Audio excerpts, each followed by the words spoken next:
ఈరోజు జంతర్ మంతర్ దగ్గర జరుగుతున్నటువంటి ఏదైతే కాక్రోచ్ జనతా పార్టీ అనే ఒక ముసుగులో జరుగుతున్నటువంటి యాంటీ ఇండియా అంటే భారతదేశ వ్యతిరేక ఎజిటేషన్ కానీ దాని మూలాలకు పోవాల్సిన అవసరం ఉంది. వాళ్ళు ఏంటంటే ఇప్పుడు ఇష్యూ నీట్ ఎగ్జామ్ లీక్ ముందర పెట్టారు. బట్ వాళ్ళ అసలు ఎజెండా ఏంటంటే ఇండియాను డీస్టెబిలైజ్ చేయాలి, భారతదేశాన్ని అభివృద్ధిలో అడుగడుగున అడ్డుపడాలి అనేది వివిధ ఫారెన్ అండ్ ఇంటర్నల్ ఫోర్సెస్ యొక్క ప్రతిరూపమే ఈ యొక్క కాక్రోచ్ జనతా పార్టీ. ఎగ్జాంపుల్ ఇది పరీక్ష లీక్ తీసుకుందాం. ఈ రోజు యూపీ హయాంలో 2004లో సిబిఎస్ఈ ఎగ్జామ్ లీక్ అయింది. 2006లో సిబిఎస్ఈ అకౌంట్ టెస్ట్ లీక్ అయింది. 2007లో all India engineering entrance exam leak అయింది. 2008లో ప్రీ మెడికల్ టెస్ట్ లీక్ అయింది. 2011లో again all India engineering entrance test leak అయింది. అదే 2012లో ఢిల్లీ ఎయిమ్స్ లీక్ అయింది. 2013లో కూడా వివిధ రాష్ట్రాల్లో ఏదైతే కాంగ్రెస్ రాష్ట్రాల్లో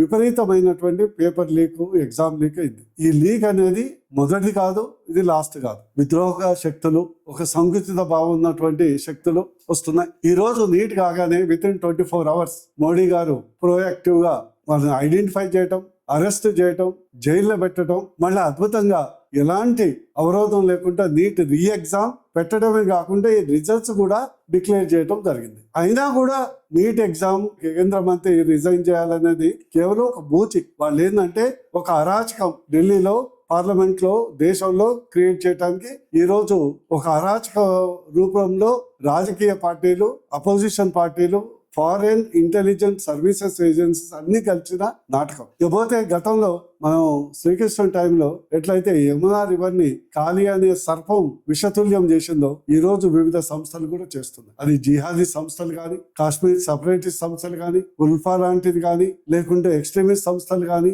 లేకుంటే వివిధ ఇస్లామిక్ జిహాద్ సంస్థలు కానీ, ఇక్కడ మనవాళ్ళు ఏదైతే విదేశాలకు వంతపాడే ప్రతిపక్షాల రూపంలో ఉన్నటువంటి యాంటీ ఇండియన్ ఫోర్సెస్ కాదు. ఇక సెకండ్ ఏంటంటే ఒక్క క్వశ్చన్ అడగదలుచుకుందాం. ఈ రోజు సిజేపీ అని సడన్ గా పుట్టుకొచ్చింది. ఇది కాక్రోచ్. గత 20 రోజులుగా జంతర్ మంతర్ దగ్గర ధర్నా చేస్తున్నారు. చాలా తక్కువ మంది, వందల సంఖ్య. కానీ రోజు బ్రేక్ఫాస్ట్ టైంలో, లంచ్ టైంలో, డిన్నర్ టైంలో ఫుల్ క్రౌడ్ ఉంది. ఈ రోజు ఒక రాజకీయ పార్టీకి కూడా ఒక మీటింగ్ పెట్టాలంటే నానా తంటలు పడుతున్నారు, ట్రాన్స్పోర్ట్ అది. కానీ వీళ్ళకి ఎవరు సపోర్ట్ చేస్తున్నారు? 20 రోజులు బ్రేక్ఫాస్ట్, లంచ్, డిన్నర్ ఒక ఆర్గనైజ్డ్ వేగా ఎక్కడి నుంచి నిధులు వస్తున్నాయని చూస్తే ఇది ఒక్క సింపుల్ ఎగ్జాంపుల్ చాలు. 100ల ఇది యాంటీ ఇండియన్ ఫోర్సెస్ కాలియా లాగా, సర్పం లాగా ఒక కొత్త రూపం. ఎందుకంటే ఇదివరకు ఆప్ రూపం, కాంగ్రెస్ రూపం, రాజకీయ రూపాలు ఎక్కువ ప్రజలు నమ్మట్లేరని కొత్త రూపం తీసుకోవడం జరిగింది. ప్రజలందరూ, ముఖ్యంగా యువత, ఈ అంశాన్ని గుర్తుపెట్టుకోవాలని నా యొక్క విజ్ఞప్తి.